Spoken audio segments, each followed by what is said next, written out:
Egunon Berriro, LibreCon ETIC. Vamos ya con el segundo bloque, como habéis podido ver en el vídeo de presentación, dedicado a nuevos modelos de trabajo. Ya lo hemos visto previamente. A principios de 2020, del año 2020, el teletrabajo suponía un 5% del total. Sin embargo, ahora, tras la crisis causada por la COVID-19, por la pandemia, este se ha incrementado al 34%. Un tercio de los ocupados han cambiado su modelo laboral debido a la pandemia. Estamos ante un momento de oportunidad para muchas empresas hacia la transformación digital, también es cierto. El reto viene ahora saber dónde poner los esfuerzos. Algunas compañías se han adaptado de una forma relativamente sencilla. Sin embargo, para otras ha supuesto un esfuerzo descomunal, está suponiendo todavía, y tener que adaptarse a problemáticas de plataformado de portátiles, creación de VPNs o segmentación de la red y antivirus. Algunas ventajas del teletrabajo están en la mente de todos vosotros: disminución de los desplazamientos, el ahorro de tiempo y de costes, la reducción de la contaminación, pero al mismo tiempo la reducción de la interacción entre los equipos, la ciberseguridad, como hemos visto en el bloque anterior, el temor a la bajada de la productividad o el impacto sobre la propia cultura de empresa hacen que los nuevos modelos de trabajo sea un tema de máxima actualidad. Además, esta situación de grandes cambios hacía necesaria también una nueva regulación con la que los distintos agentes del tejido empresarial pudieseis dar respuesta a las diferentes necesidades que se han ido detectando. El Real Decreto Ley 28/2020 del 22 de septiembre de trabajo a distancia es una herramienta más, como estamos comentando. Y en este contexto, las tecnologías Open se han mostrado como la solución de futuro, que además de aportar la tecnología competitiva, lo hacen en un contexto de desarrollo comunitario. La cultura de compartir y colaborar se traslada también al ámbito tecnológico, muy importante que se traslade a nuestro ámbito. La libertad que ofrecen se convierte en el mejor aliado para afrontar el futuro con éxito. ¿Cómo están manejando las empresas un cambio repentino de transformación digital durante la crisis? ¿Se puede reproducir en remoto el apoyo social y emocional de trabajar en una oficina física? Sobre todo esto y sobre mucho más, como la eficiencia del teletrabajo y las oportunidades que brindan las open source, vamos a hablar a continuación. Ahora mismo son las 10:33 de la mañana. Estamos en el Palacio Euskalduna de Bilbao y recordaros que toda esta jornada de LibreCon os la ofreceremos dentro de unos días también en YouTube para que podáis recuperar a cualquier momento, podáis visualizarla a posteriori. Bien, comenzamos a abordar ya los nuevos modelos de trabajo y en este caso vamos a hablar de OKR, que es un sistema que ha ayudado a empresas como Intel, Google y LinkedIn a lograr el éxito. Para hablarnos de esta metodología de gestión empresarial, que ayuda a que toda la organización se centre en los mismos temas importantes, contamos con Javier Martín, que es director de Innovación Abierta de Singular. Él nos va a hablar de este procedimiento sencillo que ayuda a organizaciones de índole diversa a progresar. Y creo que nos está escuchando ya. Javier, ¿qué tal? Muy buenos días de Bilbao. Así es. Muy bien, buenos días. Bueno, pues queda todo en tus manos. Estamos pendientes de tu presentación. Gracias, Javier. Muchas gracias. Encantado de compartir este tema de los OKR, que desde luego encaja en este aspecto de la gestión de personas, de equipos, con el teletrabajo. Desde luego, tenemos que adaptar muchos de nuestros procedimientos y uno de ellos es tener mucha más visibilidad, mucha más claridad sobre prioridades, sobre objetivos, sobre los retos que enfrenta la empresa, coordinarnos mejor, trabajar mejor en equipo, y para todo ello nos puede ayudar los OKRs, los objetivos y resultados clave que, como os he comentado, han ayudado a empresas muy importantes a progresar. Fijaros, una de las grandes ventajas que podemos obtener de los OKR, de este sistema, es evitar el desalineamiento o lograr el alineamiento. Esto es una imagen que comparte el equipo técnico de Spotify. En un momento determinado se dieron cuenta de que los equipos estaban trabajando desalineadamente, estaban trabajando cada uno, podríamos decir, a su aire, o cada uno con unos objetivos, cada uno con unos planteamientos.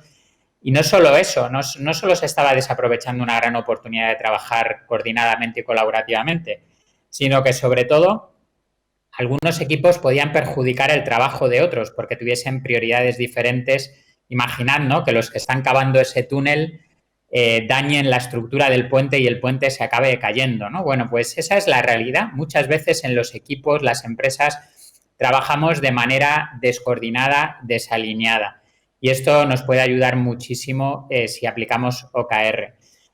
Además, para que esto funcione, necesitamos una estrategia, necesitamos saber dónde queremos dirigirnos. Bueno, pues lo primero que tenemos que hacer con OKR es definir esa estrategia.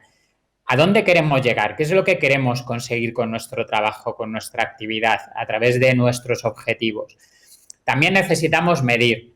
Es imposible mejorar algo si no somos capaces de medir el progreso, de medir la evolución.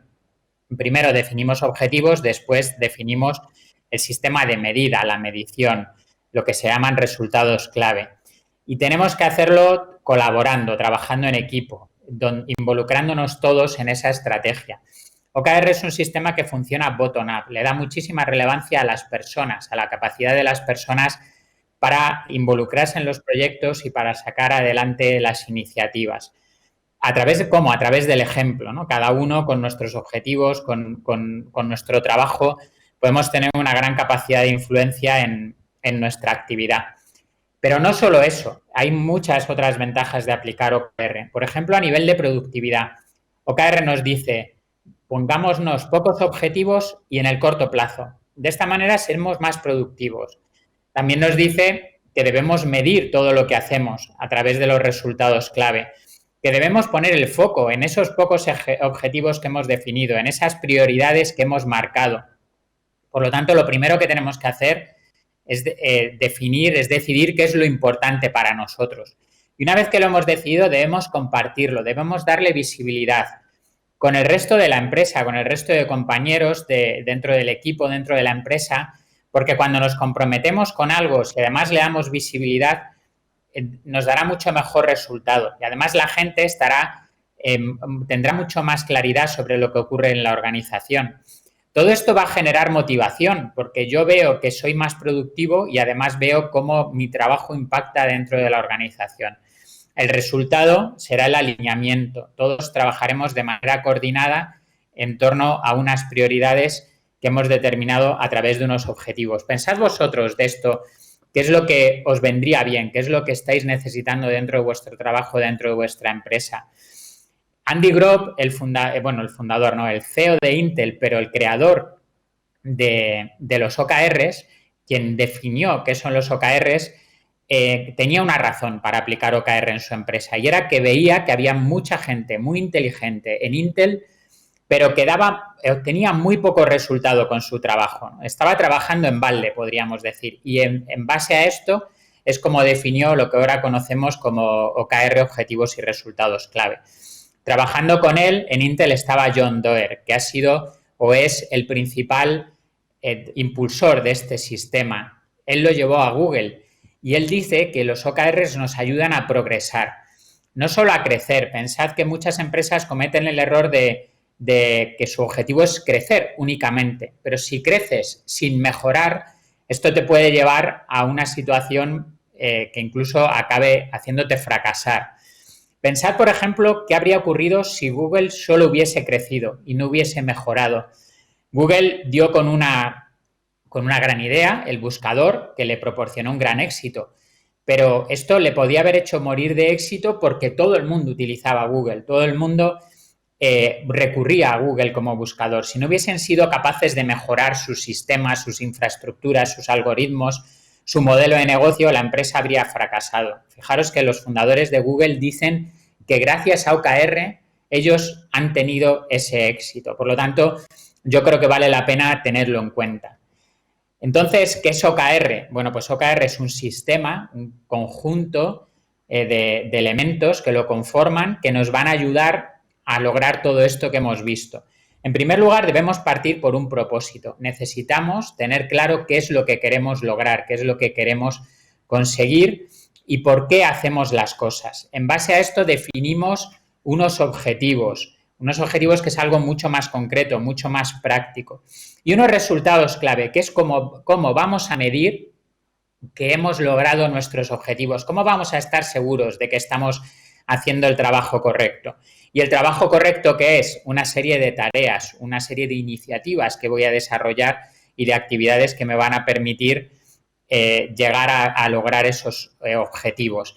Bueno, todo esto hay que acompañarlo de una serie de valores, una serie de criterios, ¿no? Que son lo que ahí aparecen como superpoderes, el foco, la colaboración, la responsabilidad. y exigirnos a nosotros mismos mejorar, ¿no? Progresar. Y además también la organización debe acompañarnos a través de los CFR, que son unas reuniones que vamos a realizar de manera periódica para hacer un seguimiento, un acompañamiento de todo este proceso y una evaluación y un rediseño de los objetivos de los siguientes trimestres, porque ahora veremos que los OKR se trabajan de manera trimestral.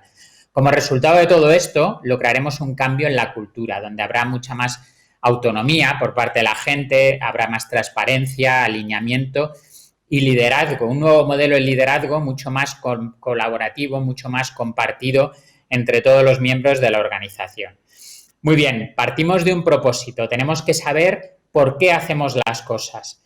Y esto está bastante estudiado. Recomiendo, por ejemplo, ver el vídeo de la charla TED de Simon Sinek en el que explica la importancia de partir por un propósito, de partir por un porqué y a partir de ahí decidir el cómo y el qué queremos conseguir. En Google lo tenían muy claro, querían organizar la información mundial y hacerla accesible para todos. Y si os fijáis, toda la estrategia de Google gira en torno a esto. Cuando compraron YouTube, lo que hicieron fue pensar si una parte muy importante del contenido en Internet, de la información, va a estar en formato vídeo, nosotros queremos estar ahí. ¿Qué son los OKR en concreto? Bueno, pues son objetivos y resultados.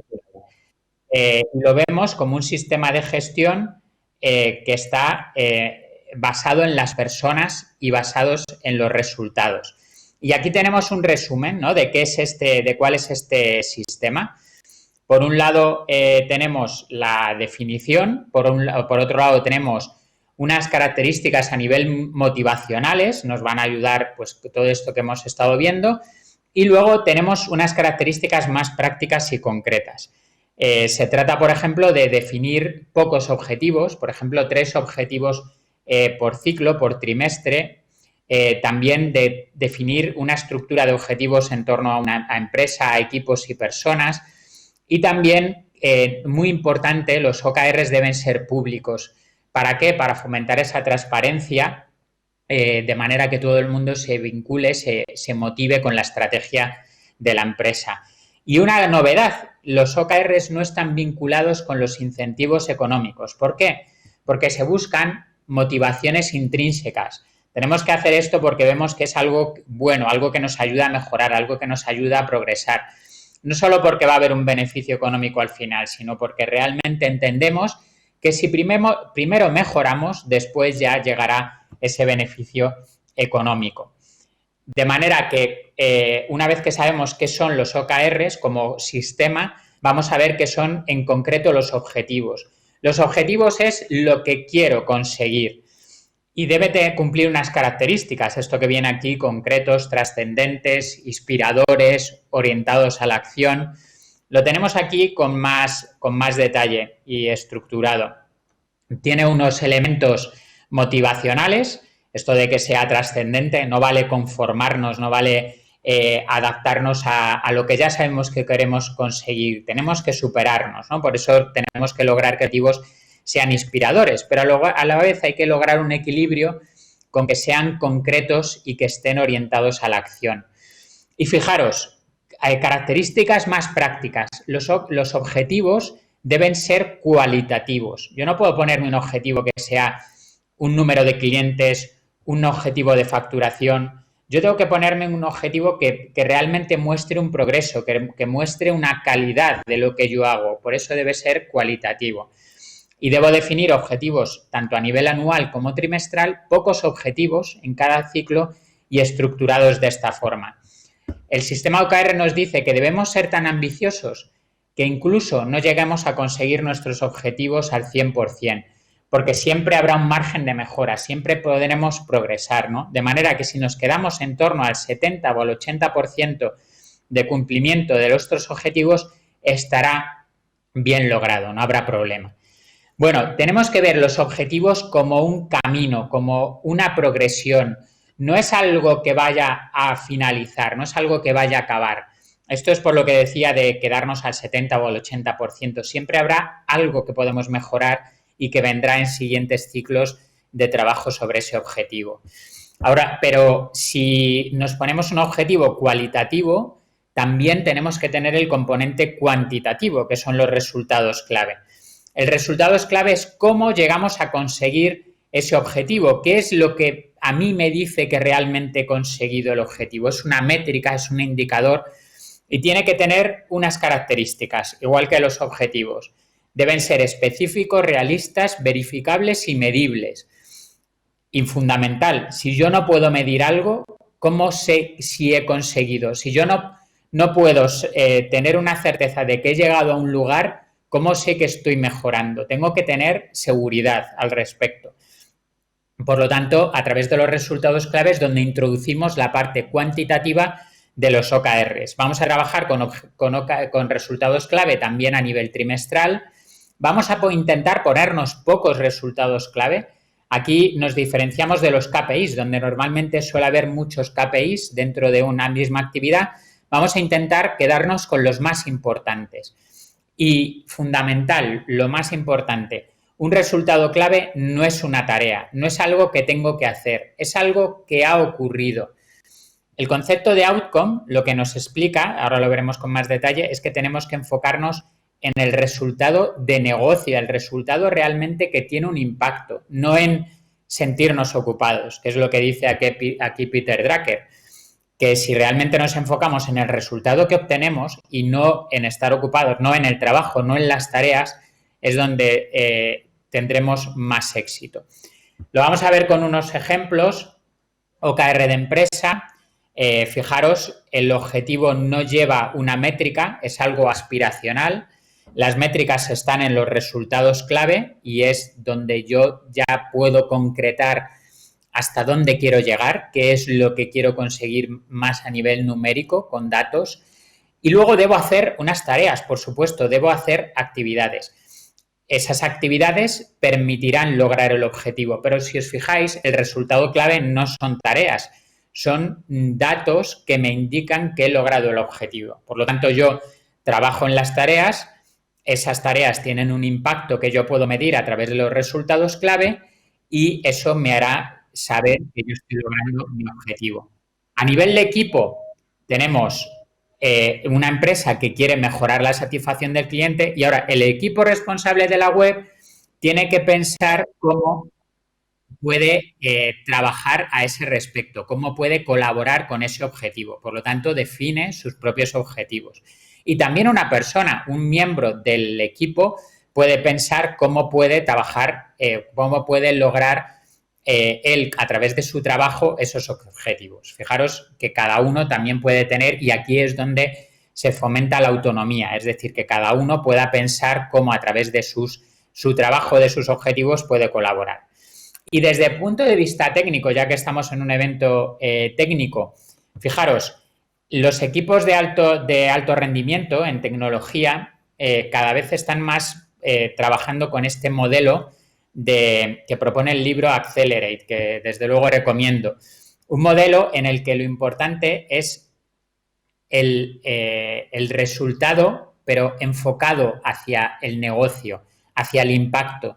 No es resultado en que he hecho muchas tareas, en que he cumplido mucho con los ítems del backlog, ¿no? O he programado mucho, o la aplicación tiene muchas funcionalidades, ¿no? Sino qué impacto tiene esa aplicación, qué utilidad tiene real para la gente. Eso es lo que debemos buscar, el impacto y no el sentirnos ocupados o el haber hecho muchas tareas, el haber trabajado un montón, pero no haber obtenido un gran resultado por ello. Bueno, pues nada más por mi parte, creo que ya es la hora. Desde Singular estamos compartiendo mucha información sobre los OKRs, os animamos a seguirlo. Aquí tenéis, por ejemplo, un decálogo que hicimos un poco de cuáles serán nuestras motivaciones para aplicar OKR en nuestra empresa. Así que nada más por mi parte, encantado de haber compartido esto con vosotros y nada, os animo a seguir profundizando sobre ello sobre los OKRs, que desde luego creo que os puede ayudar mucho. Muchas gracias. Gracias, Javier. Ya sabes, y saben también todas las personas que nos están viendo en sus hogares, en el trabajo, que nos pueden formular preguntas, dejarnos preguntas que nosotros os trasladaremos a vosotros, los ponentes. A mí hay una que se me ocurre, a vuela pluma, lo comentabas desde un principio, ¿no? Una de las claves es, a la hora de desarrollar cualquier tipo de OKR, tener claro qué queremos analizar, ¿no? El plan estratégico, que aunque parece ser algo evidente, para muchas empresas es muy complicado, ¿no? El desarrollar y el saber qué hay que hacer o qué datos hay que medir, ¿no? Sí, podríamos decir que el plan estratégico está en un nivel superior, más en el largo plazo. Podemos hacer un plan estratégico a 2 o 3 años, por ejemplo. Aquí sería la manera de concretarlo, ¿no? De decir, muy bien, si yo quiero llegar a una meta determinada, los objetivos no son una meta. Los objetivos, como decíamos, es el camino que nosotros recorremos para llegar a esa meta. Entonces, el plan estratégico define unas metas a medio o largo plazo y los OKR definen unos objetivos, una estrategia mucho más en el corto plazo, incluso si es posible a nivel trimestral, que es cuando más podemos influir en esa estrategia. Uh-huh. Nos pregunta también, Javier, en este caso Juan, si estas reuniones son a nivel de proyecto, departamento o de empresa. Claro, está muy bien porque tenemos que tenerlo en todos los niveles. Por un lado, de empresa se deberían definir unos objetivos al menos anualmente, pero si es posible también trimestralmente, y deberíamos intentar que fuese de manera colaborativa. Nosotros utilizamos herramientas de trabajo colaborativa como miro.com o mural.com para definirlos. Y luego a nivel de equipo, el equipo debe pensar cómo a través de su trabajo puede contribuir a lograr los objetivos de la organización o incluso ponerse sus propios objetivos de cosas que quiera conseguir a nivel particular. Y eso puede ser un departamento de la empresa, un equipo de personas que trabajan en un proyecto. Como muchos de los que nos estáis viendo trabajaréis con Scrum o con Kanban, aquí tendríamos como un nivel superior. No es tanto de lo que quieres conseguir con un proyecto, sino de lo que quieres conseguir en general con tu trabajo. Y luego incluso a nivel de persona, yo recomiendo tener objetivos personales, que es cómo interpreto a nivel personal que yo con mi trabajo puedo contribuir a lograr los objetivos de la organización. Pues Javier Martín, director de Innovación Abierta de Singular, gracias por atenderos y un abrazo muy fuerte de parte de todos los compañeros que hacemos LibreCon. Un abrazo, Javier. Muchas gracias. Bueno, gracias. Y en pleno cambio hacia una organización ágil, chocamos contra una pandemia y la verdad es que tenemos la sensación de que todo el camino que hemos andado, pues ahora lo tenemos que desandar. Pero existen características propias de las organizaciones ágiles que pueden ayudarnos a retomar el rumbo. Esto es muy, muy importante. Jorge Herrera es Software Development Manager de Entelgy y nos va a detallar cómo afianzar estas características en un nuevo modelo operativo que puede ayudarnos a hacer frente a los cambios presentes y futuros. Jorge Herrera, creo que está ya con nosotros y nos va a exponer lo que ahora mismo os comentábamos. Buenos días, mi nombre es Jorge, trabajo en Entelgy como director de operaciones y quería contaros qué estamos haciendo en nuestra organización para cambiar la forma en la que trabajamos, para ser una organización más ágil y qué puede proporcionarnos esto o qué ventajas tiene en la situación actual. Recientemente, una consultora americana ha publicado un estudio en el que básicamente nos cuenta que las organizaciones que han adoptado prácticas ágiles antes de la pandemia están obteniendo una serie de mejoras en el rendimiento superiores a aquellas otras organizaciones que no han adoptado prácticas ágiles, tanto en satisfacción de cliente, en engagement del empleado como en rendimiento operativo. ¿Y qué tienen realmente estas organizaciones o qué tienen estos marcos de trabajo para que se den estas diferencias? ¿Qué podemos aprender de las comunidades open source en esta línea? Si analizamos un poquito los marcos de trabajo, los principios ágiles, vemos que hay una serie de características que hacen que potenciemos ciertas cosas que ayudan a la comunicación, a la colaboración, a poner foco en la entrega de valor y eso nos ayuda en la situación actual a ser más eficientes. Los marcos ágiles en general proponen una serie de ceremonias que por un lado facilitan la información y el flujo de comunicación entre los diferentes niveles. Eso evita pues, tener que trabajar en diferentes comités, reuniones para trasladar la información, sino que las propias ceremonias ya de por sí facilitan esa comunicación. Además, el hecho de trabajar de una forma iterativa nos da visibilidad de la capacidad de los equipos, de la situación, de la carga de trabajo y nos permite reaccionar antes. No tenemos que esperar semanas, meses a la entrega de valor o a conocer cómo está un equipo o un proyecto. La transparencia es uno de los principios básicos y que hoy en día es primordial. Trabajando cada una en nuestras casas es complicado tener visibilidad o la misma percepción que teníamos antes trabajando codo con codo en la oficina, y el poder articular tableros, herramientas en las que hacer visible nuestro estado de trabajo, nuestro backlog, nuestra actividad, ayudan a evitar tiempo que antes se dedicaba a reporting, a generar cuadros de mando. Por otro lado, hay principios ágiles como el poner foco en la aportación de valor, que elimina la burocracia que muchas organizaciones están lastradas por mucho esfuerzo dedicado a trabajo no productivo realmente. Pero aparte de estas, digamos, características positivas de los marcos y de trabajo ágiles y de la agilidad, también hay algunas pegas. Scrum, por ejemplo, nació con la intención de buscar equipos que trabajasen, un equipo cuyos miembros trabajasen codo con codo, incluso en la misma sala, y eso es algo que a día de hoy no tenemos. Hay que potenciar, por lo tanto, pues otro tipo de herramientas o de colaboraciones o de relaciones para evitar pues esas carencias que sí que tienen los marcos ágiles. También tenemos que poner el foco en cuál es el rol de nuestro Scrum Master en los equipos de trabajo. Tiene que poner, si cabe, aún más énfasis en esa parte de coaching, ¿no? de actitudes, de capacidades soft para conseguir que los equipos se sientan cerca, se sientan un equipo de verdad y evitemos pues, esos problemas que nos generan el teletrabajo en cuanto a distancia entre los equipos, menos contacto, incluso equipos que ahora mismo están creciendo o que no tienen una gran experiencia en la aplicación de marcos ágiles, pues que puedan verse de alguna forma soportados y ayudados por alguien que se preocupe de eso, ¿no? de esa parte de relaciones y de incluso actividades extralaborales que potencien esa relación. Y además de los marcos de trabajo y de la agilidad en sí, también tenemos mucho que aprender de los equipos y de los proyectos open source que llevan mucho tiempo trabajando en un entorno distribuido, remoto y que funcionan y que han demostrado que están generando productos de alta calidad sin ser equipos en una misma sala, ¿vale? Sin trabajar de forma codo con codo, sino que realmente están en diferentes países, diferentes zonas geográficas. ¿Qué hacen para ello?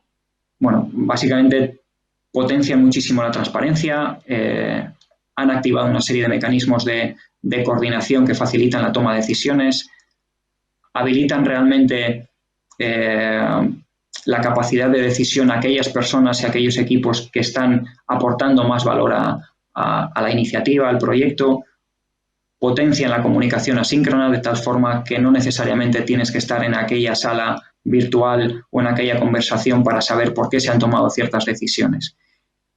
Y desde luego buscan que todo eso quede documentado, ¿vale? Que las decisiones estén documentadas, que si yo llego al proyecto un mes después pueda saber qué ha pasado y por qué.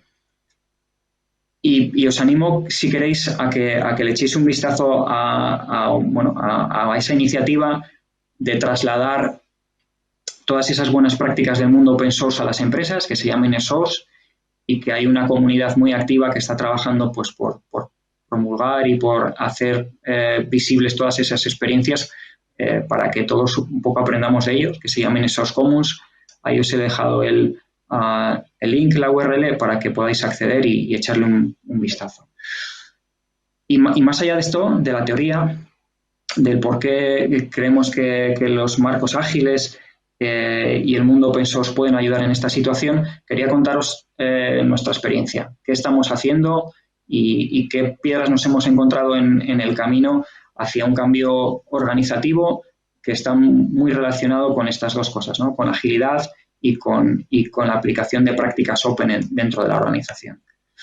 Básicamente hace algo más de 1 año y medio comenzamos con un cambio en nuestro modelo organizativo, siendo críticos con lo que estábamos haciendo hasta ahora, y decidimos trabajar en 3 líneas, en nuestra estructura, en cómo nos organizábamos, cuáles eran nuestros equipos de trabajo, cuál tenía que ser la coordinación entre esos equipos, qué modelos de gobierno teníamos implementados y cuáles eran las células, los equipos de trabajo ágiles que tenían que representarnos dentro de esta estructura. Y cuál era la forma en la que tenían que trabajar, nuestro esqueleto, nuestras adaptaciones en los procesos, en las herramientas, en cómo las personas tenían que trabajar dentro de este nuevo modelo.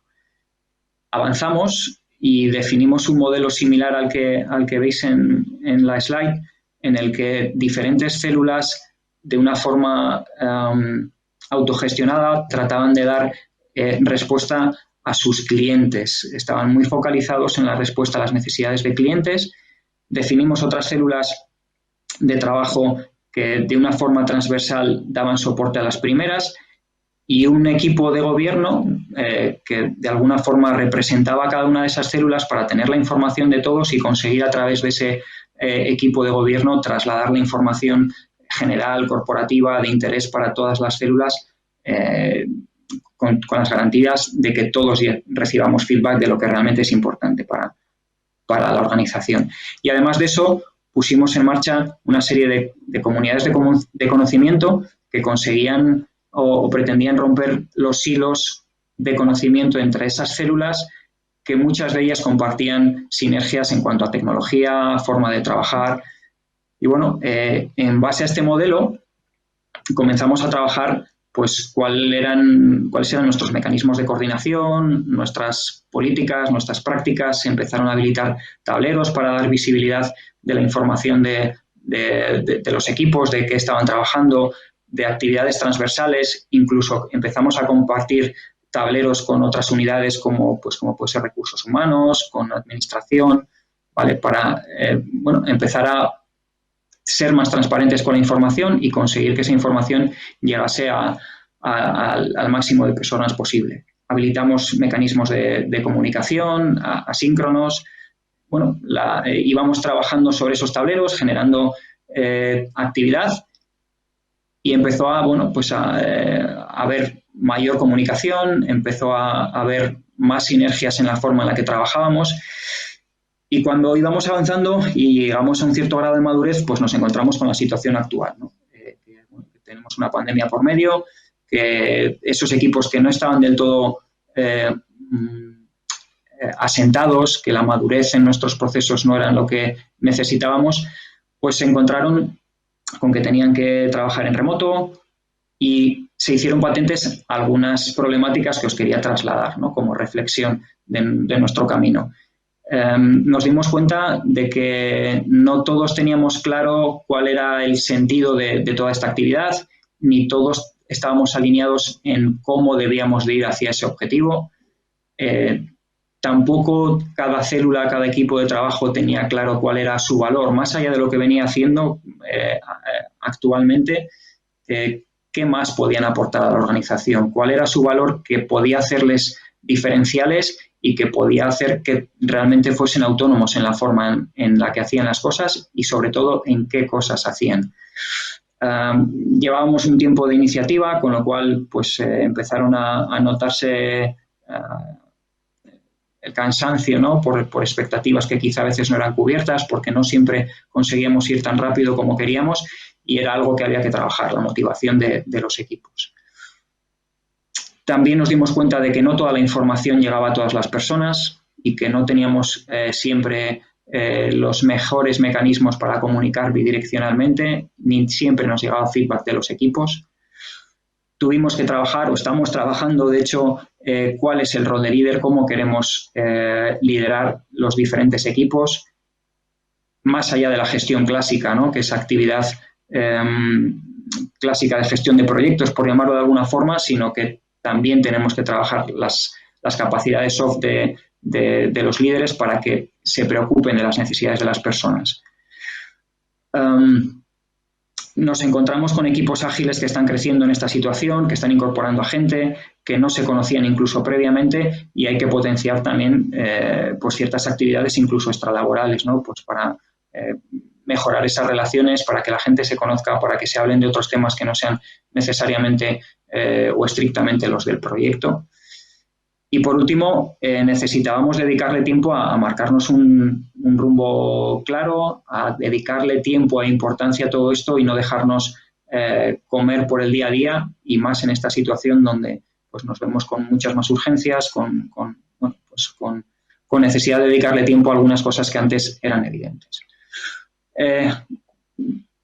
De todo esto que concluimos, pues porque había una serie de puntos que necesitábamos trabajar más. Estamos trabajando actualmente cuál es el valor que aporta cada equipo, qué valor adicional puede aportar que nos hace crecer y que nos hace orientarnos hacia otras miras.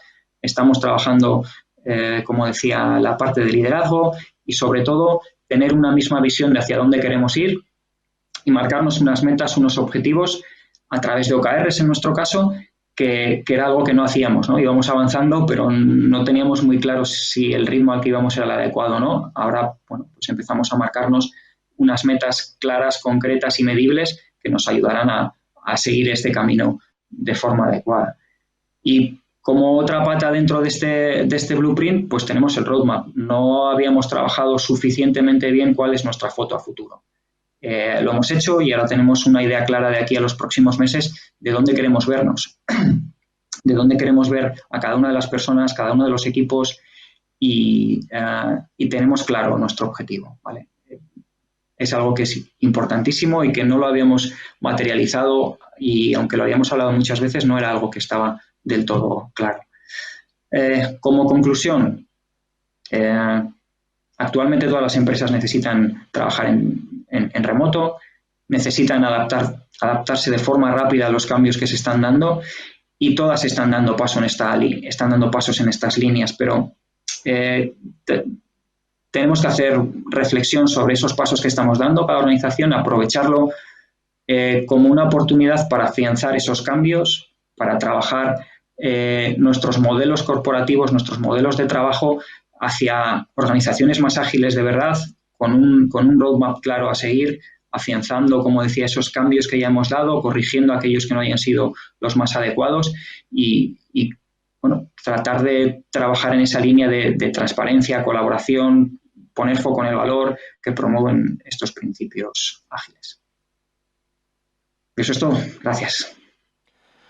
Bueno, pues la verdad es que cuando planteamos un formato como el online de este LibreCon 2020, ofrecíamos a los ponentes la posibilidad de que grabasen las entrevistas, de poder entrar en directo o incluso acudir presencialmente aquí. Y en el caso de Jorge nos adelantó que nos iba a hacer la grabación, pero por suerte, cosas del directo, contamos con su presencia aquí en los estudios desde el Palacio Euskalduna de Bilbao para poder responder a las preguntas de los oyentes. Así que, Jorge, lo primero, agradecerte que te hayas acercado hasta aquí en un día maravilloso hoy en Bilbao, para que la gente lo sepa también. Gran día, muy buen tiempo. Así que, Jorge, lo primero es que te casco, ¿eh?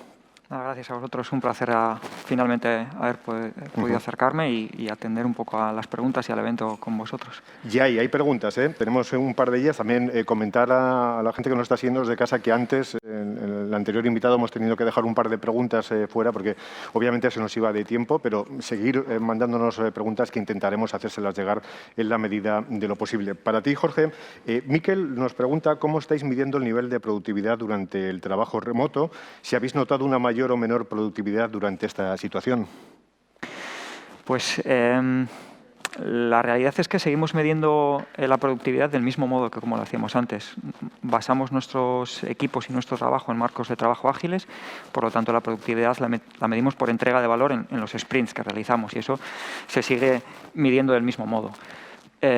Hemos notado una diferencia, quizá no tanto a la productividad, a una subida o bajada de la productividad, sino en cómo producimos, ¿no? Y eso ya depende mucho de las particularidades de cada persona y de los compromisos y responsabilidades que asuman esas personas en los equipos. Quiero decir que hay gente que produce al mismo nivel, al mismo ritmo de trabajo, pero lo hace de una forma muy diferente. Pues a la mañana tiene que llevar a los críos al colegio, tiene unos tiempos en los que no puede atender al trabajo de la misma manera, pero luego la gente que es más responsable y que realmente está más comprometida con el proyecto recupera esos tiempos cuando puede, ¿no? O sea que al final la productividad sigue siendo parecida, no hemos notado grandes diferencias. Héctor nos traslada otra pregunta, nos dice muy interesante la presentación, Jorge, me ha encantado. ¿Cómo planteáis el onboarding de nuevas personas al equipo de forma remota? ¿Es posible trasladar la cultura de empresa en estas circunstancias? Pues es una gran pregunta que nos la hemos planteado mucho internamente, ya no solamente en mi área, sino en otras áreas de la compañía, y es un hándicap porque se está incorporando mucha gente durante esta pandemia y lo que estamos pretendiendo últimamente es hacer una primera reunión presencial con ellos en nuestras oficinas, desplazarnos. Siguen abiertas las oficinas, aunque habitualmente no hay gran movimiento, estamos todos trabajando desde nuestras casas, pero sí que dedicamos esa primera visita a trasladarles nuestra visión de la compañía, a que entiendan en qué equipo entran y qué es lo que esperamos de ellos y qué cosas van a obtener de ese equipo. Y luego sí que se pretende hacer un seguimiento, ¿no? Pues que el líder de ese equipo esté más encima de él, haga una especie de mentoring con él para que pueda entender no solamente el trabajo, la operativa del día a día, sino la cultura que va alrededor de... Tenemos otra pregunta de Eneco. ¿Cuáles son las principales dificultades que te has encontrado en una organización con cientos de programadores en remoto? ¿Cuáles han sido los 2 o 3 principales retos en vuestro caso? Pregunta complicada también, ¿eh? Sí, pues yo diría que la heterogeneidad de las personas, ¿no? Cuando estás físicamente con un equipo es más fácil buscar sinergias y que todos vayamos en un mismo sentido. En cambio, cuando estás trabajando en remoto, cuando la gente es tan diferente a nivel personal, te encuentras con muchas divergencias, ¿no? Y muchos casos particulares a tratar uno a uno. Cada uno tiene sus circunstancias, hay que entenderlas, pero hay que buscar una forma de trabajar común. Entonces, el primer reto, para mí el más complicado, es eso, entender todas las particularidades, conseguir que la gente se alinee en el mismo sentido, con la misma visión, y en eso también decía en la presentación lo que hemos trabajado mucho, en buscar una visión compartida, que la gente entienda por qué vamos hacia ese sitio, que lo comparta y que entre todos construyamos el cómo ir, ¿no? Que se sientan partícipes de la forma en la que nos movemos, ¿no? Hacia ese objetivo. Pues Jorge Herrera, Software Development Manager de Entelgit, te agradecemos un montón que te hayas acercado hasta el Palacio Euskalduna, donde estamos realizando esta operación, donde estamos realizando esta emisión online para todo el mundo de LibreCon. Muchas gracias por estar con nosotros, Jorge. Muchas gracias a vosotros. Bueno, y ahora vamos a hablar con Xavier Castaño, es cofundador y responsable de desarrollo de negocio en Igalia, y vamos a charlar con él sobre la estrategia que ha seguido su empresa enfrentándose a los retos del trabajo en remoto de forma global y cómo lo han resuelto con éxito. Creo que está ya con nosotros Xavier, ¿qué tal? Muy buenos días. Hola, buenos días. Me escuchas bien, ¿verdad? Sin ningún tipo de complicación. Sí, perfectamente. Oye, pues tengo unas preguntas para ti. La primera de ellas es bastante clara, ¿no? ¿Qué opinas de la respuesta que han dado las organizaciones a la situación de pandemia desde el punto de vista del teletrabajo? Bueno, la verdad es que la mayoría de entidades que no estaban acostumbradas a realizar trabajo remoto tuvieron que adaptarse bruscamente a la nueva situación. Y eso, evidentemente, en esta adaptación brusca, pues han tenido que ir buscándose la vida. Y yo creo que realmente pues van a tener que acabar haciendo cambios más estructurales, porque realmente yo creo que el teletrabajo ha llegado para quedarse. A lo mejor no en todas las empresas de forma completa, ¿no? Pero sí al menos parcialmente, ¿no? Entonces yo creo que van a tener que cambiar su visión del trabajo, y han cambiado, yo creo, su visión del trabajo en remoto y la flexibilidad que deben darle a los trabajadores. Hablas, por tanto, bueno, está en mente de todos que al final todo este camino hacia el teletrabajo ha sido algo coyuntural, se ha llevado de la mejor manera posible, aunque muchas empresas lleváis predicando más de 10 años las bondades del teletrabajo, todo esto se ha condensado en 10 días y ahora lo que hace falta es realmente ya no es un cambio coyuntural, sino estructural, ¿no? Sino que la propia empresa en todos sus departamentos empieza a asumir ya todo esto, ¿no?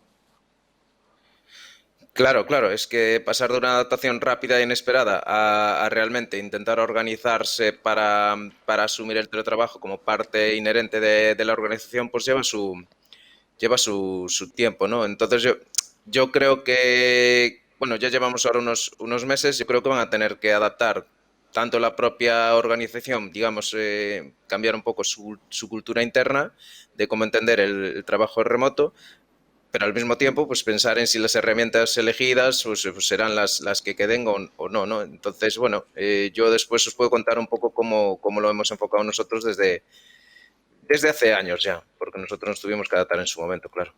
Ahora vamos, si quieres, con esa cuestión, de todas formas, invitar a los espectadores que nos están siguiendo a que realicen sus preguntas, dejen sus preguntas en el panel de la derecha, como podéis ver en vuestra pantalla. A partir de ahí nos llegan a nosotros, hacemos un filtrado, porque la verdad es que nos están llegando muchísimas preguntas para los diferentes ponentes y las hacemos llegar. Comentabas, el trabajo en remoto no es algo nuevo para vosotros, ya vais haciéndolo desde hace años, tenéis trabajadores en más de 20 países. La verdad, ¿cómo lo habéis estado haciendo hasta ahora?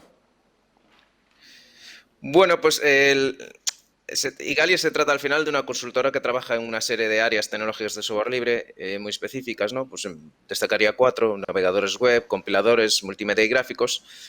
Y al final, al trabajar, al ofrecer servicios muy especializados en ciertas comunidades de desarrollo, pues nosotros ya tenemos, pues de alguna forma, los desarrolladores ya tienen inculcada pues una cultura de colaboración dentro de esas comunidades. Para que os hagáis una idea, en el área de navegadores web, por ejemplo, en 2019 fuimos los segundos con tres por detrás de, bueno, en WebKit y en Chromium, por detrás de Apple y de Google, respectivamente. Entonces, digamos que nuestros desarrolladores, de alguna forma, ya están acostumbrados a trabajar con otros desarrolladores de empresas en las localizaciones y zonas horarias. Entonces, de alguna forma, nosotros internamente pues ya asumimos que desde un principio teníamos que adaptarnos a esta nueva cultura del trabajo en remoto, ya antes del COVID. Y eso significaba pues tener las internas de comunicación, tanto por listas de correo, herramientas internas de mensajería interna, pues estilo Matrix o algo un equivalente al Slack. Nosotros intentamos siempre que sean herramientas de software libre, pero no solo, es decir, pues también el de alguna forma asumir, pues comentaba el Jorge, el anterior ponente, pues que de alguna forma existe una flexibilidad que el desarrollador, la persona, el trabajador, tiene que asumir que el trabajador la va a llevar a cabo, pues porque no siempre tiene la misma disponibilidad cuando está en oficina que cuando está en casa. Entonces, de alguna forma, en Igalia ya teníamos asumida esa flexibilidad desde un principio. Ya desde el principio de la empresa fuimos siempre muy flexibles en temas de horario. En consecuencia, yo creo que nuestra adaptación al trabajo remoto fue mucho más sencilla. Claro, a nosotros lo que fueron poca cosa. Nos cambió más el tema de que al contar con personas dependientes en casa, pues había que adaptar aún más la flexibilidad, porque no todo el mundo podía trabajar lo que antes sí trabajaba cuando contaba con esas personas pues en un colegio o en algún tipo de organización externa y después, claro, la típica sensación continua de preocupación y estrés e incertidumbre de lo que va a pasar, pero más allá de eso, que yo creo que es común a todo el mundo, a Igalia no le impactó el cambio del COVID respecto al trabajo en remoto y la cultura interna. Has comentado que habéis utilizado herramientas open source, otro tipo de herramientas. Seguro que muchos de nuestros espectadores... Deje de escuchar. Sí, no sé si me escuchas ahora, Xavier.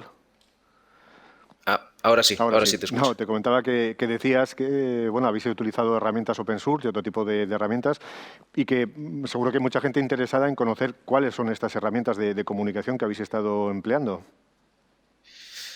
Pues mira, para mensajería interna utilizamos Matrix, tenemos listas de correo, en temas de sistemas de videoconferencia, pues principalmente utilizamos Jitsi, aunque nosotros como somos una empresa asamblearia, pues cada 2 meses hacemos reuniones también para tomar decisiones importantes, pues tenemos como pues no solo Jitsi, sino también utilizamos SIP para esas situaciones en las que tenemos que garantizar que no podemos tener problemas.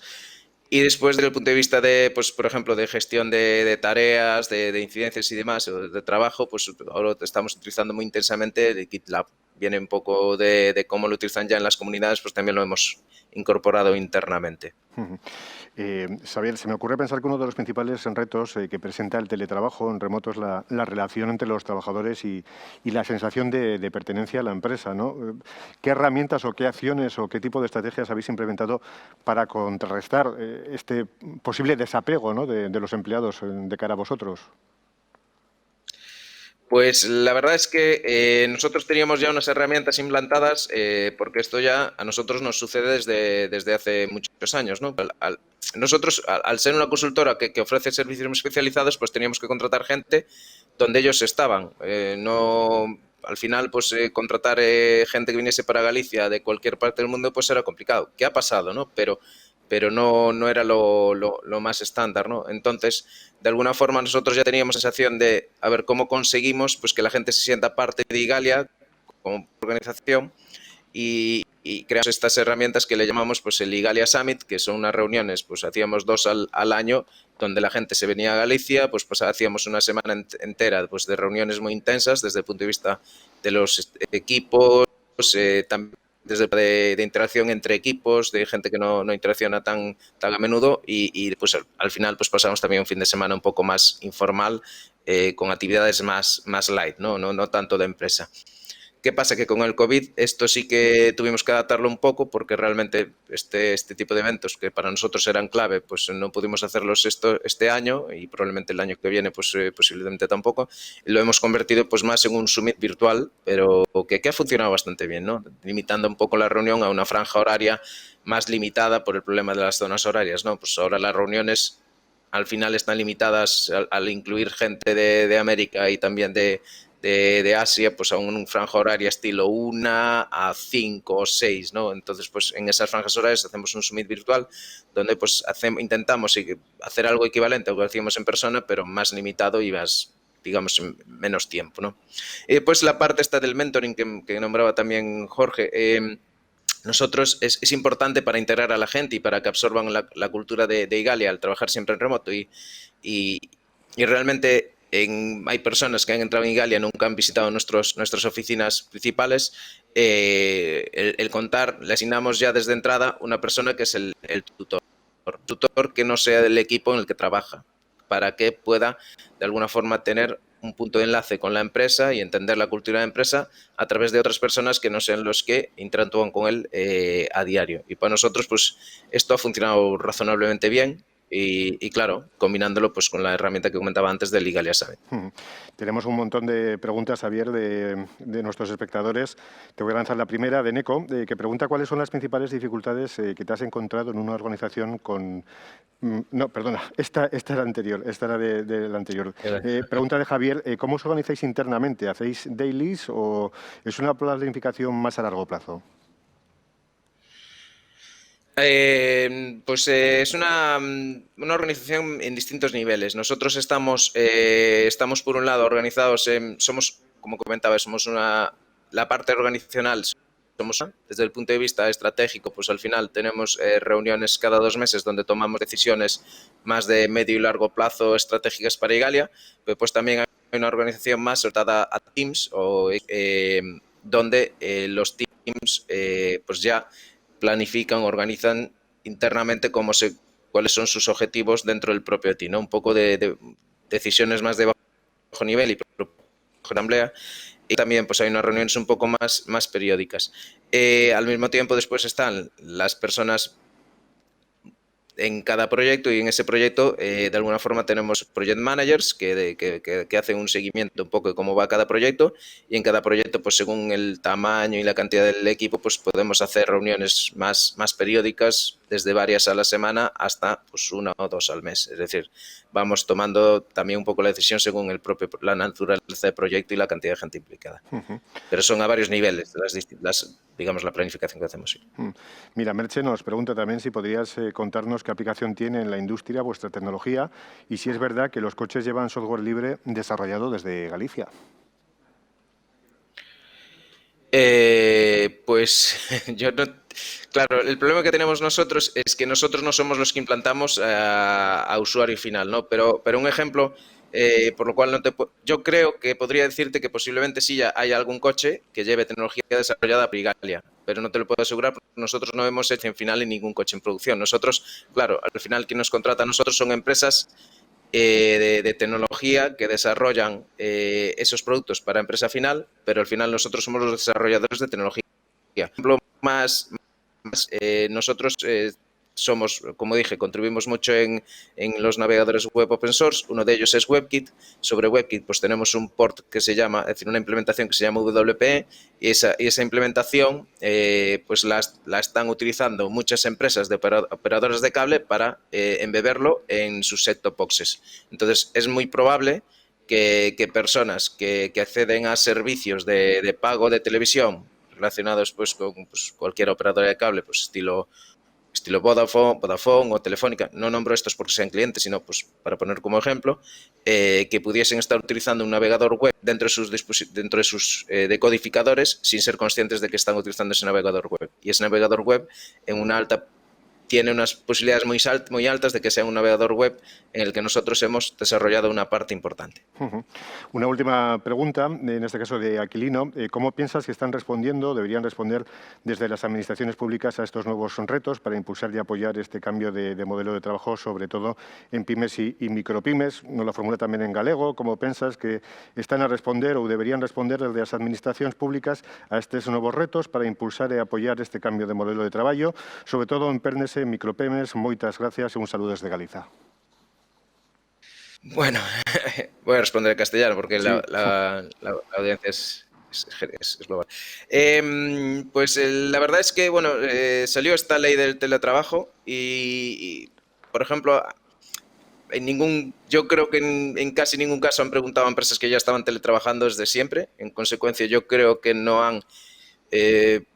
los que han definido esta ley, es posible que no conociesen los entresijos que necesita realmente definir pues una cultura interna de teletrabajo. Yo creo que la respuesta por es insuficiente. Yo creo que la ley pues, puede ser un marco inicial razonable para empezar a hablar, pero yo la veo incompleta. Yo creo que hay que trabajarla un poco más y entrar en el detalle de lo que necesitan las empresas pequeñas y medianas para que esa ley sea útil, porque por ahora pues nosotros hemos evaluado la ley y lo que nos afecta a nosotros y casi nos mete más problemas que soluciones a lo que ya estábamos haciendo, ¿no? Entonces, yo por ahora la veo, digamos, la respuesta la veo insuficiente. Yo creo que deberían sentarse a hablar con empresas que de verdad estaban haciendo teletrabajo e intenten pues concretar ciertos detalles de la propia ley para que al final sea útil para las empresas que de verdad estaban ya teletrabajando.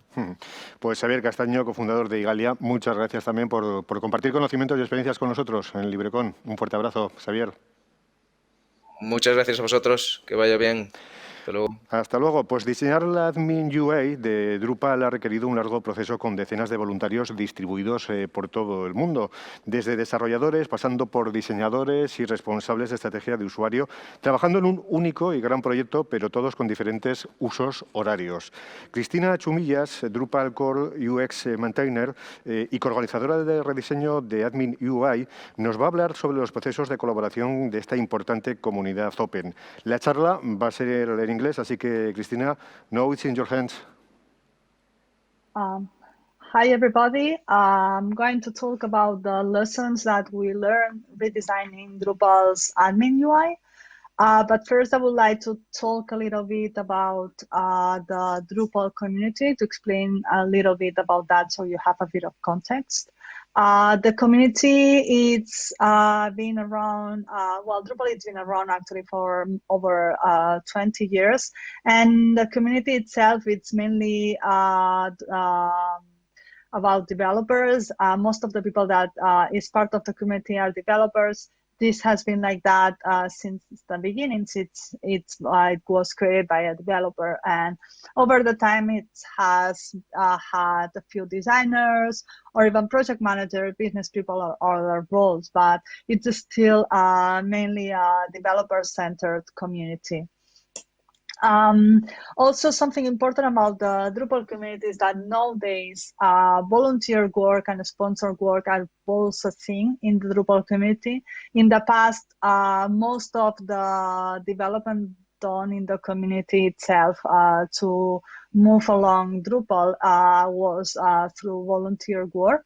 But nowadays, since the Drupal project has become more and more complex over the years, there's more and more people that contribute their working time, like even on a part-time or full-time. There are a few core committers that are full-time employees paid to contribute back to Drupal. So it's really important because somehow having more and more paid people contributing to Drupal, it's basically something that is shaping the Drupal code that we have. The code itself, it's basically the Drupal core. We are right now on the 9 version, and the more the time that passes, the bigger it's this core code. And we also have a part of this code, we have a part of this core code, we have also something that in other CMSs it's called plugins. In WordPress it's called plugins. In Drupal it's called modules. Basically what you do is you extend the core itself with other projects, with other features. And basically, these other features are maintained by other people other than core committers or core maintainers. So it means that the rules that are set up for contrib modules, these modules on Drupal are called contrib modules, are usually lower, or there are less rules to contribute to give code back to these projects.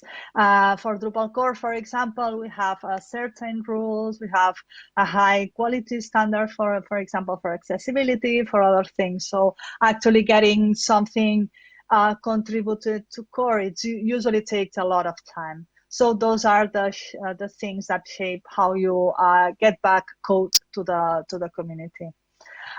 We basically use the issue queue on Drupal.org. This is where we post our code, we review the code in there, we commit the code in there, we get all the credits for our work in Drupal.org. So it's really important. Drupal.org is kind of the center place for all the work that we do in Drupal.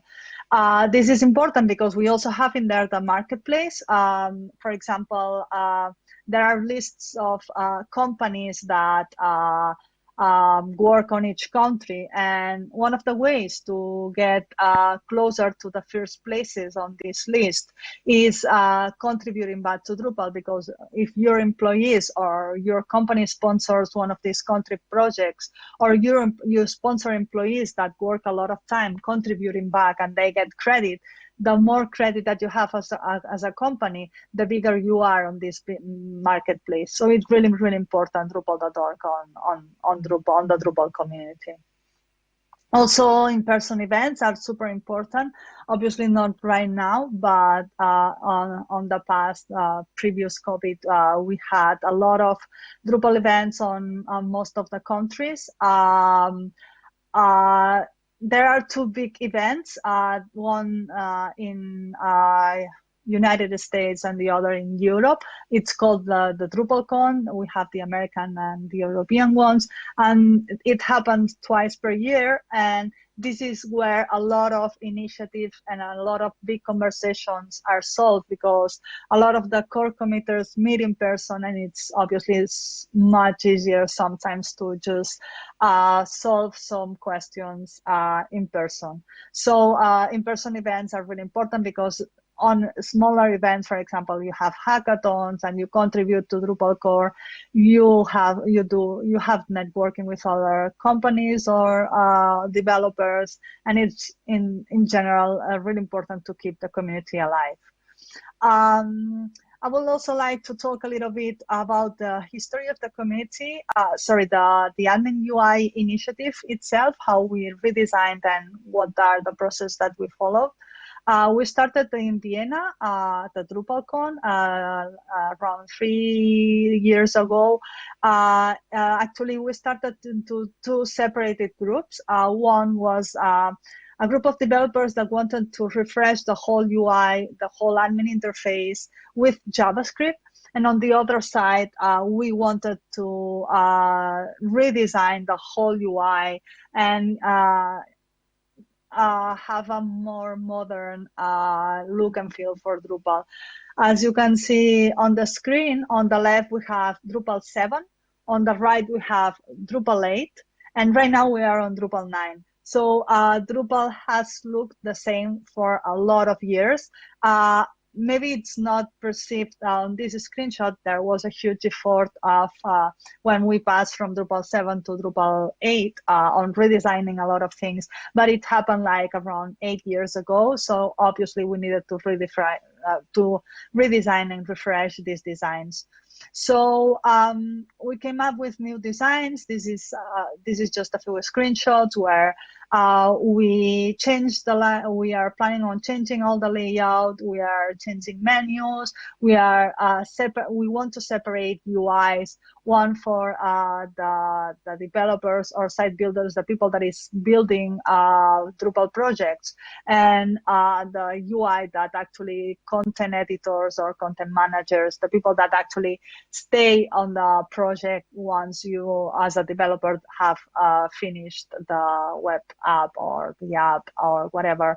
They end up working with this project. So they end up creating the content and everything. So we really needed to separate these UIs. And we wanted to give also people the option to customize with colors and other things the user interface. We actually did a huge user study that took several months, and a lot of people participated with a survey, card sorting, and also comparative studies with other CMSs. And from this feedback, we actually decided which were the priorities for the initiative.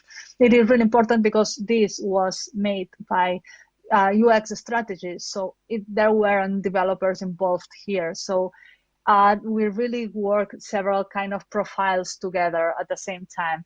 So it means that both designers or UX strategists and also developers, we needed to speak a lot to each other, to coordinate a lot, because actually we started with the user studies, all the design side, but the developers, they already started right ahead after this meetup at DrupalCon Vienna 3 years ago.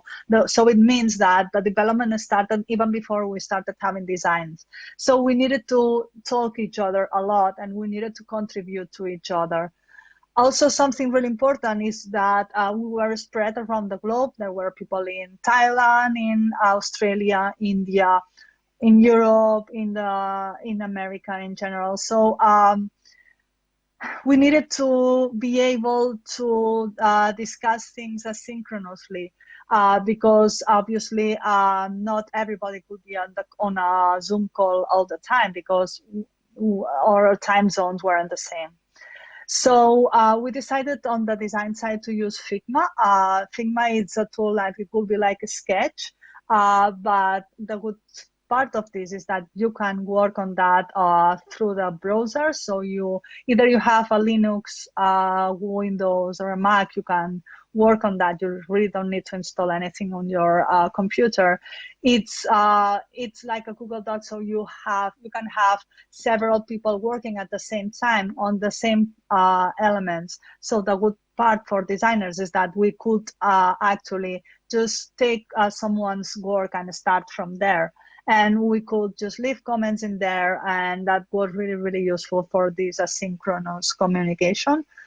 But also it was really good for developers because Figma has this option where you can pick something and know the colors, font sizes, and all the specifications for whatever the designer is doing. So we just needed to say to them, this is the final work, and they could go in there and pick all the specifications from there. So we didn't have to do all this work to prepare the specifications. And also it was really, really useful because also the developers could left or comments, and we could do a lot of back and forward and change a lot of things and have a lot of feedback.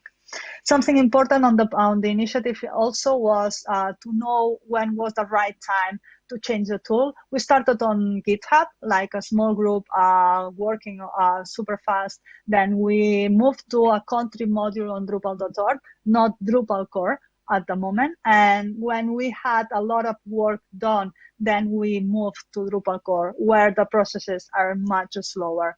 So we really needed to know when to do this change.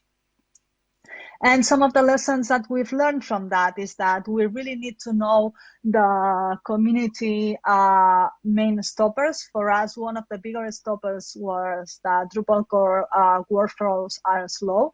So that's why most of our workflows happen before going into Drupal core. And once we got into Drupal core, we needed to know where to put most of our efforts. For us, most of or a huge part of the contributors on the initiative were volunteers. They either were paid to work a few times in their working hours, or they were working on their own time. So you really need to know which work you give to volunteers that maybe the week after they won't have time to come back and finish the work, and which work you give to main contributors that are almost full-time working on this initiative or this project. So you really need to set up and plan who you were giving this work. And also we discovered after some months, it was a pain point for us, especially at the beginning, to know to document whatever we wanted, whatever we were doing, and also how to start contributing.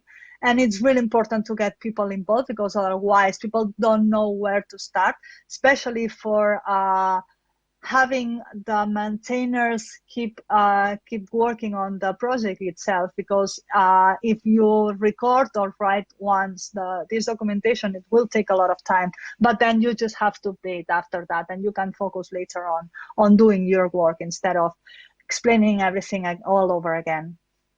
And also it's really important to reach non-developers, because developers probably already know the tools, but non-developers will be afraid of starting to invest time on contributing something that they really don't have to ask all the time how to get involved and what to do. Also, it's really important to know that project management is also needed on volunteer projects. What I was saying about organizing the work, depending on the amount of time that each person could put, was really important to not lose half of the work, and that volunteers that couldn't help anymore just couldn't finish their work and they left with all the knowledge. Also, choosing the right tool for the community and the process that we needed to do was key for us. For us, choosing GitHub at the beginning, or for example, choosing Figma for the design was key for moving forward. And also taking into account for us, the asynchronous communication was key, because we were on different time zones. Most of the people don't work, because a lot of us work remotely. So we just don't work from 9 to 5. We just connect at some points on the day, and we really need to have all these communications happening in a place like Slack or Rocket Chat. For us was really important, because we could just leave the comment in there, and whenever the person needed to answer in a reasonable time, they would answer either on Drupal.org, on the issue queues, or on a Slack, or on the comments on Figma.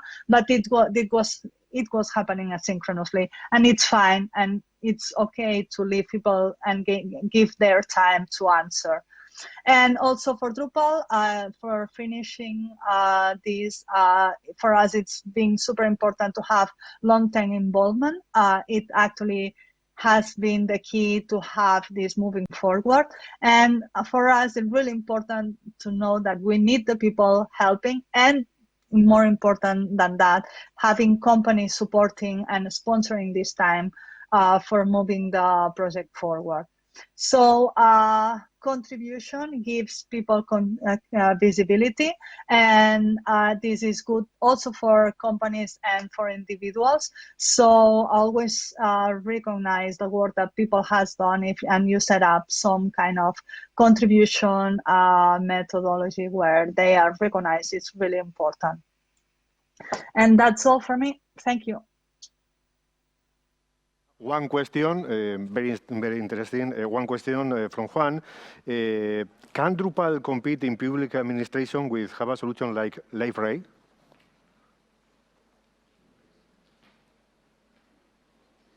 It really depends a lot on the project. It depends a lot on what are the needs of the project. Drupal is, it can give a solution for a lot of things, but also sometimes it's not the right tool. So it's important that whoever is making the call knows what are really the needs, not for the first release, probably in the future, like seeing ahead of time what are the needs that you're going to have. So it's actually one of the main CMS chosen for several administrations around the globe. I think in UK, in Georgia, in the United States, and I don't know, in Germany there are, I think, there are a lot of countries where they have like Drupal set by default. Like in Barcelona, they are using a distribution with Drupal 7, I think. I'm not sure if they are still doing that, but there are a lot of administrations that they just go right ahead with Drupal. So it depends a lot on the project, the needs of the project, and also whoever is making the call. Mm-hmm. Pues thank you very much, Cristina, for your time. See you. Thank you. Bueno, y vamos ahora a hablar de más cuestiones. La crisis del coronavirus ha acelerado la digitalización de las empresas y ha demostrado la necesidad de dar seguridad jurídica a una situación de la que siempre se ha hablado, pero que no se pensaba inminentemente y que iba a ser además obligatoria. Nos vamos a ir hasta Donosti junto a Jorge Campanillas. Él es abogado especializado en Derecho Tecnológico en Jurismática. Vamos a dar un repaso a la normativa del teletrabajo recién aprobada, así como a los aspectos de protección de datos, privacidad y seguridad. Jorge, ¿qué tal? Un placer volverte a ver. Buenas, Enrique, ¿qué tal estamos? Coincidiendo en eventos, como siempre, Jorge. Tengo aquí un montón de preguntas para hacerte, sí, que seguro que también la gente desde sus casas también las quiere formular, así que si te parece vamos con ellos. Preguntas de rigor. La primera es si es obligatorio el teletrabajo en la nueva regulación y quién corre con los gastos. ¿Nos pueden bajar el sueldo por teletrabajar? Bueno, y también primero muchas gracias al Librecom y a la organización por contar conmigo, ¿no? Y es una pena no poder estar presencialmente, pero bueno, ese es los tiempos en los que nos encontramos. De hecho, pues ya lo has dicho tú también, ¿no, Enrique? En la presentación, la verdad es que el virus ha hecho más que cualquier consultora o cualquier discurso que hemos tenido sobre lo que es la digitalización. Es decir, se ha pasado a hablar de que, bueno, pues había que digitalizarse, había que pasar a sistemas mixtos, ¿no? De teletrabajar y de que, bueno, pues fuésemos flexibles en esos aspectos y de la noche a la mañana, pues pasamos de estar presencialmente en nuestro trabajo, digamos, en nuestras oficinas o en nuestros lugares de trabajo, a estar trabajando en casa. Y como se ha demostrado y también se decía, pues parecía que la normativa podía estar adecuada a lo que es el teletrabajo y realmente pues nos hemos dado cuenta que no. Y de hecho uno de los ponentes anteriormente, y disculpa que no me he quedado con su nombre, decía que la normativa pues les había decepcionado, ¿no? De cierta forma, pues que pensaban que podía dar solución a cuestiones que ellos ya estaban realizando anteriormente, pero que no ha sido así, que incluso les digámoslo así, les penalizaba, ¿no? Que hubieran hablado. A ver, si se me permite, también hay que ser consciente que yo laboralista al 100% no soy. Vengo del mundo de las TICs y es cierto que en el teletrabajo pues así tienen ese peso, pero hay que ser conscientes que esta ley es una ley de mínimos. Yo creo personalmente que lo que tenían que hacer era, pues por decirlo de alguna forma, la foto de que se había llegado a un consenso entre empresarios, sindicatos y el gobierno pues para sacar una ley sobre el teletrabajo, pero realmente leyendo sobre las mismas es una ley de mínimos, en la que sí se recoge, y yo creo que sí que es importante esa definición de lo que es el teletrabajo, de lo que es el trabajo a distancia, de la voluntariedad sobre el tema del trabajo, y que si quieres luego también hablamos, y luego pues ciertas cuestiones sobre los salarios, sobre los gastos de quién corre, sobre los gastos que incurre el trabajador, el trabajo en su casa, pero realmente en esta es una normativa, como digo, de mínimos. Se podía haber desarrollado muchas más cosas o quizás se podían establecer pues otras cuestiones, pero realmente pues parte por ahí, ¿no? La primera de ellas, como ya lo has dejado apuntar, es la voluntariedad. Lo que pasa que también siempre hablamos en el mismo sentido, voluntariedad de ambas partes, pero siendo conscientes que siempre la sartén por el mango siempre la ha podido tener, y sobre todo, pues por ejemplo en el caso de cuando se vaya a contratar o cuando tú te van a contratar una empresa, que realmente no hay tanta voluntariedad. Si una empresa te dice, oye, mira, vas a teletrabajar, pues seguramente lo aceptes, y aquello de la voluntariedad queda, si se me permite la cuestión, en agua de borrajas, ¿no? Yo creo que esto va definido sobre todo a la negociación colectiva y a que realmente pues haya los trabajadores y la empresa pues discutan sobre la necesidad o no del teletrabajo y de esa posibilidad de abordar esos nuevos sistemas.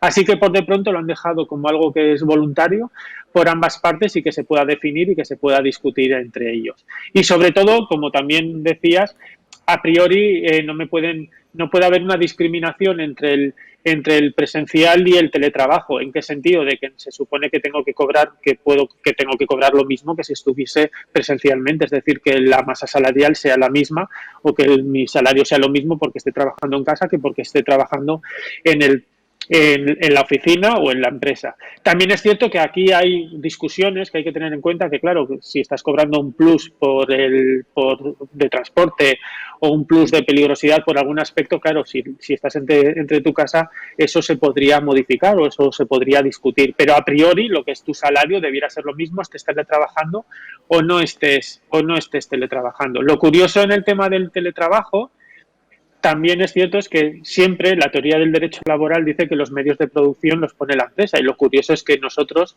hemos asumido, porque al final nos han encerrado en casa o nos hemos encerrado en casa o ahora se parte, en el que hemos tirado de nuestro ordenador viejo que teníamos por ahí, en otro ordenador que teníamos en casa, de la tablet de la persona, para seguir teletrabajando, de nuestra conexión de teléfono, nuestra conexión de internet, nuestra fibra, y pues son cuestiones que se tenían que ir solventando o que realmente se tendrán que solventar, y hay esa discusión de que sí, que la empresa se tendrá que hacer cargo de quizá de esos costes en los que está incurriendo el propio trabajador, pero tampoco se dice que esas son las cuestiones que dejan mucho ahí en el aire, en qué porcentaje, cómo se calcula eso, porque realmente pues qué amortización se produce en cierta forma de lo que puede ser mis 8 horas laborales, pero luego ese dispositivo pues también puedo estar utilizándolo para fines personales, ¿no? O sea que, reitero, deja una cuestión de mínimos, ¿no? Pero respondiendo, si es que lo he hecho a tu primera pregunta, voluntariedad, y a priori debiera cobrar lo mismo, o de hecho no me pueden discriminar por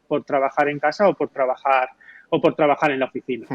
Claro, lo comentabas tú también, y ya nos llegan algunas preguntas de nuestros oyentes, de nuestros televidentes.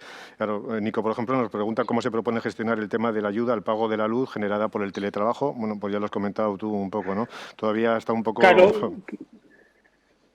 Sí, no, es que se dice que eso se tiene que correr, pero no se establece los cauces, no se establece cómo. Son esas partes que digo que se han dejado de mínimos y que luego se tendrá que pues negociar y se tendrá que decir, pues se tendrá que decidir por ambas partes, o bueno, a través de los convenios colectivos o a través de otro tipo de disposiciones. Pero está regulado que se tiene que, digámoslo, apoyar, pero no está todavía definido cómo y cómo se va a controlar para realmente, bueno, pues que sea efectivo eso. Lara también nos hace una pregunta pues en términos similares, ¿no? He leído que los gastos que supone el teletrabajo en el caso específico de teletrabajo por el COVID no los debería asumir la empresa. ¿Es así?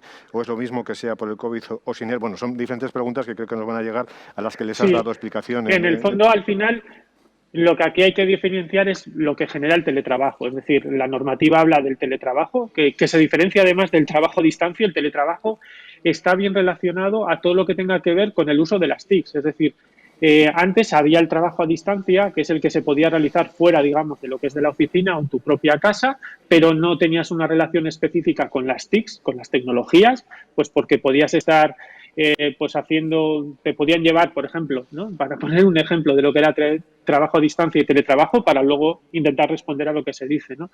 Pues, por ejemplo, pues para estar cosiendo las mascarillas, ¿no? Te pueden llevar el material a casa y tú estar cosiendo, y eso sería trabajo a distancia. El teletrabajo es el que obligatoriamente necesitas las tecnologías, obligatoriamente necesitas eso, pues el Zoom o accesos al CRM de la empresa, al desarrollo, y ahí es donde se habla de teletrabajo y donde se dice de cómo se establece que eso se tiene que compensar ciertos costes, pero no se dice en estos casos cómo se tiene que compensar, ¿no? Mira, Juan nos pregunta, nos dice que ya se ven ofertas de teletrabajo con incentivos por presencialidad y nos pregunta si son legales.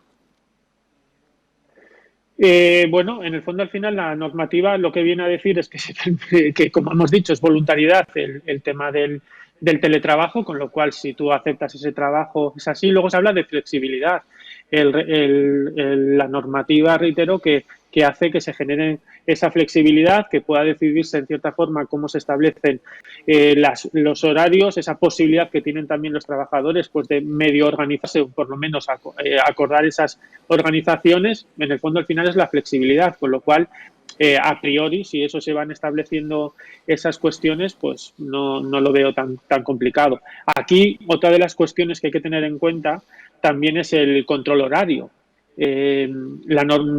Sabéis que se armó, entre comillas, un revuelo el año pasado con la generación del control horario, y ese mismo control horario hay que llevarlo al mundo del teletrabajo. Aquí también la discusión es cómo se controla realmente ello, ¿no? Porque primero estamos hablando otra vez de dispositivos que pueden ser del propio trabajador, con lo cual la inclusión de tecnología que pueda determinar, pues rastrear si realmente está trabajando en esos momentos, de controlar qué es lo que está realizando, pues puede vulnerar esa intimidad o esa privacidad del usuario, y luego realmente cómo llevar ese tipo de control, porque si no, bueno, pues puede llegar a problemas, o primero que la empresa debe llevar el registro, si no es una infracción ya, y de cómo gestionar ese tipo de registro, ¿no? de control laboral.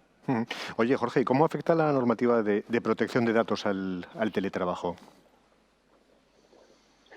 Pues como lo estaba comentando, ¿no? O sea, al final esa parte de control, que es verdad que las empresas tienen que llevar sobre sus propios trabajadores, ¿no? En un ámbito de buena fe, no puede excederse de la propia intimidad y privacidad de los trabajadores, ¿no? Es decir,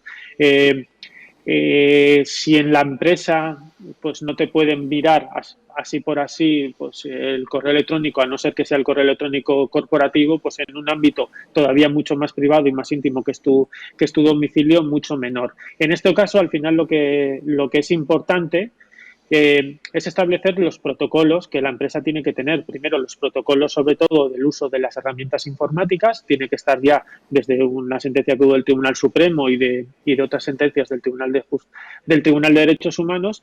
Primero tiene que informarse cuáles son las herramientas que se ponen a disposición, ya sean informática, ya sea software o el correo electrónico, que se pone a disposición del trabajador, que en ese caso es además para uso laboral y que en este caso se podrá controlar, y eso, digámoslo así, se rompe un poco la esfera de la intimidad o la esfera de la privacidad del trabajador. O sea que hay que determinar bien claramente ese protocolo. Y luego además también hay que ser conscientes de ese nuevo derecho que nos dio la Ley Orgánica de Protección de Datos y Garantía de Derechos Digitales, que era de la desconexión digital. ¿Vale? Si os acordáis, también en el 2018 se generó pues esa discusión de que las empresas tenían que dotar a sus trabajadores de esa posibilidad de desconexión, es decir, de no enviar correos electrónicos a priori fuera de los horarios laborales, no estar acosando, por decirlo de alguna forma, a sus trabajadores con llamadas fuera de esos horarios laborales. Ahí es lo importante también establecer ese protocolo, es decir, que el trabajador sepa tanto que las herramientas tecnológicas son de la empresa y que se pueda llevar a cierto control, y luego cómo se va a establecer ese protocolo de desconexión digital. No significa tanto que un empresario no pueda enviar un correo electrónico a deshoras, pero sí que el trabajador esté tranquilo, entre comillas, de que fuera de esos horarios, pues a priori hay un protocolo que le protege de no tener por qué responder urgentemente a un correo electrónico que se le ha llegado a las 11. Así que aquí sobre todo lo importante y vital es establecer claramente esos protocolos para evitar tanto el tema de la intimidad, de la privacidad, como el tema de la desconexión digital. Pues Jorge Campanillas, abogado especializado en nuevas tecnologías del despacho Donostiarra Jurismática, muchas gracias de nuevo por compartir contigo nuestros conocimientos y tus experiencias en el ámbito, en este caso, del derecho, de la abogacía. Muchas gracias, Jorge. Un abrazo fuerte. Siempre es un placer y a ver si nos vemos en presencia. A ver, venga, un abrazo, Jorge. Bueno, pues en la siguiente hora vamos a conocer cómo se está trabajando en la administración pública, en concreto en la Diputación Foral de Vizcaya, en plena pandemia y dentro de su modelo de innovación abierta. Desde la ANTIC, la empresa tecnológica de la Diputación Foral de Vizcaya, desarrolló la aplicación para dispositivos móviles Vizcaya App. Vamos a ver cómo se gestó en un tiempo récord el modo de trabajo colaborativo que la ha hecho posible y qué servicios ofrece a la ciudadanía. Sobre todo esto charlaremos con Valentín García, es jefe del área de innovación y proyección exterior de la ANTIC, de la Diputación Foral de Vizcaya, Bizkaiko Foru Aldundia, y con Javier Vicente, analista del equipo de Valentín García.